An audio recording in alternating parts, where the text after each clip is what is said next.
निचोड़ लिया, पर मुझे इस तरह का भाव प्राप्त नहीं हुआ।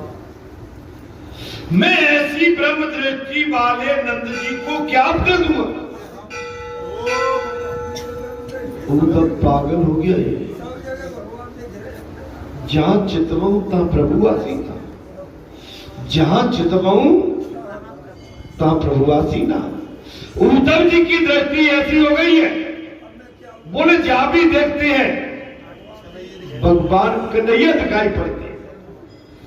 तब उद्धव जी ने सोचा मैं ऐसी ब्रह्म दृष्टि वाले नंद जी को उपदेश क्या दूं। अच्छा एक बात, इनके जो उपदेश मिल रहे हैं या ज्ञानी से नहीं, मां ज्ञानी आ जाए, इनके उपदेश के सामने कौन है? प्रभु है। अरे कथा वाचक तो बहुत आ रहे हैं, लेकिन ये कथा नहीं मिलेगी।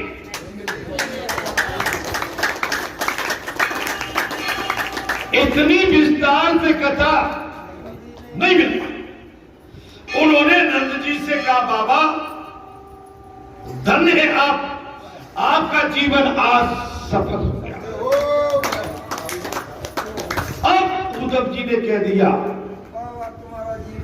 नंद बाबा आप धन्य हैं, आपका जीवन सफल हो गया।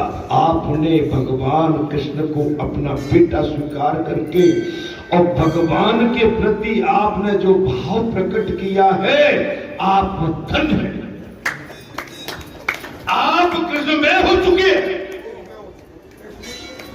आप कृष्णमय हो चुके। कृष्ण कृष्ण कृष्ण कृष्ण कृष्ण कृष्ण, आप कृष्णमय हो चुके हैं। जो रटन भगवान की करता हो, अपने बाबा की करता हो, अपने सनातन की करता हो, अपने परमात्मा की करता हो, माने तुम उसी जैसा हो जाता है। सोई जानो ता देव जनाई, और चाल तो तुम्हें ही हो जाता है। आप जिसको जना देते हैं प्रभु, वो आप जैसा हो जाता है। जब पीकर तुम देकर हारे, विधि हर सम नचावन हारे। सोई जानो ताहे देव जनाई, और जान तो तुम्हें ही हो जाई। अरे तुम्हारी कृपा तुम्हारी रघुनंदन, जानत भगत भगत और चंद्र। आपको जिसको जैसा जना देते हो महाराज, वो आप। इतने में वहां यशोदा जी आप पहुंची महाराज। उद्धव जी के बीच में और नंद बाबा के अंदर ये प्रसंग चल रहा है। इतने में माता यशोदा आप पहुंची। उद्धव जी सच सच बताओ कि मेरा लाला कुशलता से तो है? मैया जी ने पूछा उद्धव जी सत्य सत्य बताना, मेरा लाला कुशलता से तो है ना? वो खाने के समय बड़ा जिद करता है, वो कहीं दुबला तो नहीं हो गया?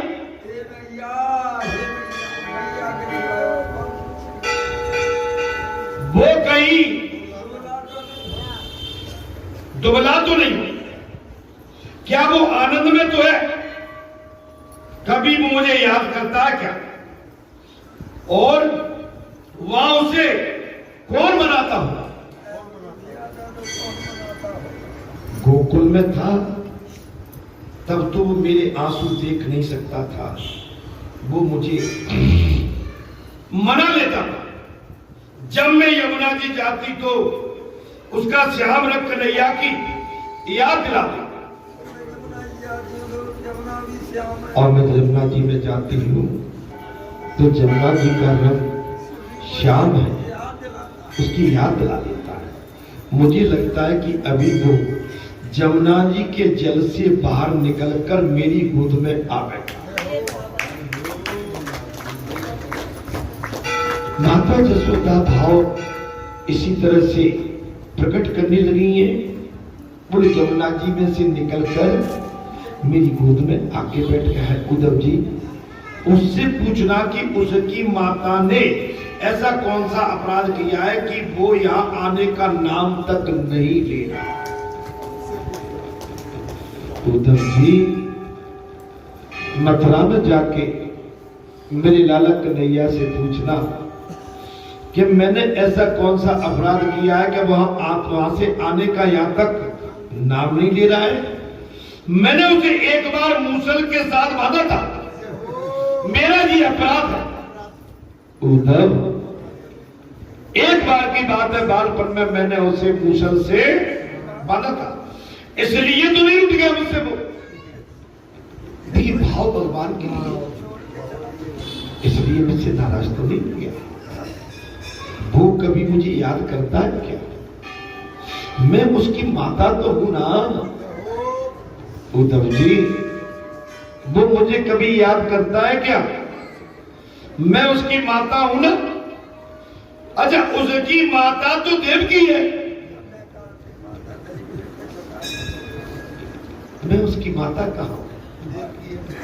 उसकी मां तो देवकी है ना, वो मथुरा में जो रहता है। देवकी से कहना कि सेवका की आवश्यकता हो तो मुझे बुला। क्या अगर दासी की आवश्यकता हो मेरी बहनों से कह देना तो मुझे बुला। श्री कृष्ण विरह में हम मरे जा। माता यशोदा ने कहा उद्धव श्री कृष्ण जी के विरह में हम मरे जा रहे हैं, वो जहां भी हो हमें ले चल। उद्धव मेरा लाला जहां भी हो वहां ले चल, हमें वहां ले चलोगे तो भगवान तुम्हारा कल्याण करेगा। उद्धव मेरा कन्हैया जहां भी हो मुझे वहां ले चलो, भगवान तुम्हारा कल्याण करेंगे। मैं नारायण से प्रार्थना करती हूं कि कन्हैया चाहे यहां न आवे किंतु जहां भी रहे वो सुखी रहे। मैं भगवान से प्रार्थना करती हूं कि कन्हैया भले यहां न भी आए, जहां भी रहे वो सुखी रहे। उद्धव जी माता जी श्री कृष्ण तुम सबको बार बार याद करता। अब उद्धव जी बोल पड़े, माता जी श्री कृष्ण तुम सबको बार बार याद करते हैं, वे स्वयं नहीं आने वाले थे किंतु मथुरा का शासन उन्होंने संभाल लिया।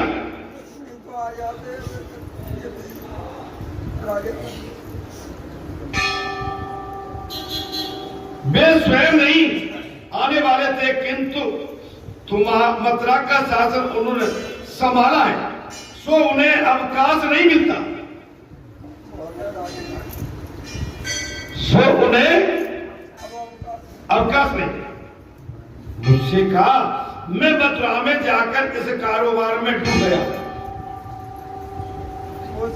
भैया जी मुझसे श्री कृष्ण ने कहा है कि मैं मथुरा में आके ये राजवास के काज में डूब गया, तू माता को मेरा कुशल मंगल देखेगा। उद्धव जी ने कहा भैया हटो रास्ते में से, आप लोग हटो, आप इधर हटो, ये माता एक और बैठी है जी, इधर हटो सबको देखो। अरे आपसे कह रहे इधर हटो, पीछे भगवान के काज साज में डूब गए। नंद यशोदा का श्री कृष्ण देखकर उद्धव जी का आधा अभिमान तो हवा हो गया।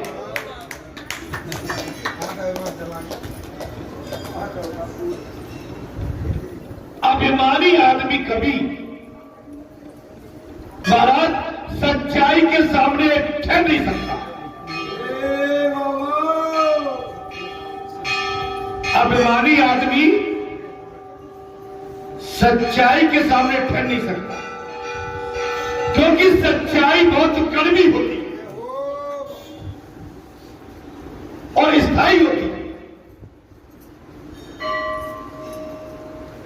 समझिए कि आपको इस जगह पर माने कितने साल बीत गए, कितना टाइम हो गया, माने 32-35 साल हो गए। और 32-35 साल में जो हरी भरी बगिया आप सबकी भक्ति से उद्गम हुई है।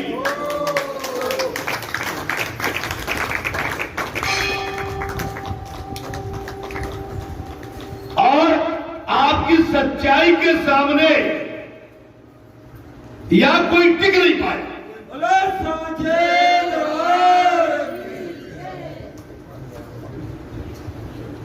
हरी भरी बगिया में तमाम तरह के जीव जंतु आके और बैठ के घोंसला बनाते हैं, लेकिन आपकी भक्ति के सामने वो जो वैसे घोंसला बनाते हैं कि भाई यहाँ की बगिया को कुरिंद देंगे, उजाड़ देंगे, उनके घोंसले टिक नहीं पाते। अब मैं वो शब्द उपयोग करूं ना तो ये वो शब्द ठीक नहीं लगेंगे। सत्य के सामने, पतिव्रता नारी के सामने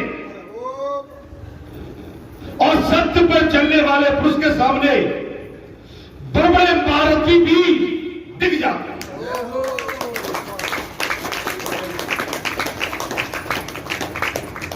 सत्य के सामने बड़े गोले बारूद मिस हो जाते। नहीं आई समझ? यहां पर कम कसर है।